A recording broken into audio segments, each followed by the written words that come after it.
YouTube, what's up? 100 Plus Club, Scarface in the building. In this video I wanted to talk about how semen retention impacted and affected my dreams. I'm a dreamer, I write down my dreams, I get messages from my dreams, I listen to my dreams and I follow the direction of them. I believe there's so much power in dreams. You can ask for a dream, and if you're in the right frame of mind, that dream will be delivered to you. That's how dreams guide me. I'll probably discuss more on that in another video. I'll get a bit more in depth on my experiences and what I've learned.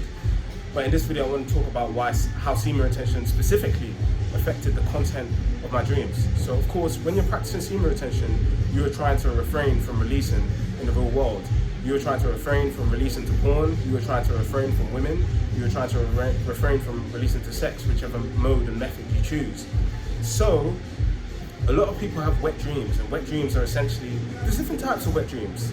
Again, it deserves a whole video on its own, like there's so much I could say. But there's a wet dream where a dream is of non-sexual content and you release, which is rarer, if that's a word. And there's another wet dream where the dream is of sexual content or intimate content with some kind of interplay of that dynamic, and then you release. And that dream is the wet dream that I'm talking about and to refer to. So those are dreams you have, and you have a wet dream.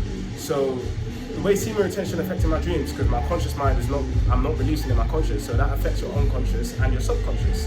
So in your dream world, that's going to be explored. So you're going to have more wet dreams whilst you're in semen retention. Sorry, not wet dreams. You're going to have more sexual dreams whilst you're in semen retention. And I didn't like that. I didn't like the fact that I would go to bed and I'd be having a dream that's trying to get me to release. So a lot of people, they wake up, they have wet dreams, they can't even remember their dreams. So it's like, there's nothing they could do about it. But I remember my dreams, and I remember the things that I write down my dreams. I remember the things that they're trying to make me do in my dreams, and that gets me angry. Like some of the ways they try and tempt me to go back to that lower state, to go back to how I used to be, the things that they would do. And it's not even just in dreams, it's in the real world.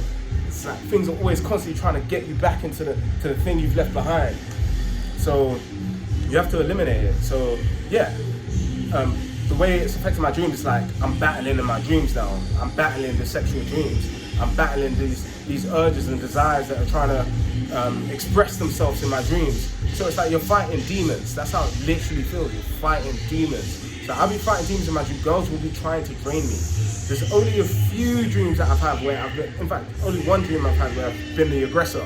But most of the time, it's girls trying to seduce me, and it's girls trying to drain me and take my energy. So it's like, I am fighting them. And I'm a strong believer in how, essentially, when you wake up after a dream, especially if you've relapsed, you definitely feel the energetic effects of it. So I've had wet dreams and I woke up and it felt like I relapsed in real life. I felt like shit. I felt like I'd lost a battle. And in reality, you are losing a battle. You're losing, because the more control you attain of your dreams in your sleep state, the stronger you become. Excuse me. I'm gonna get some water soon. But yeah, the more control you. So yeah, I don't have wet dreams anymore.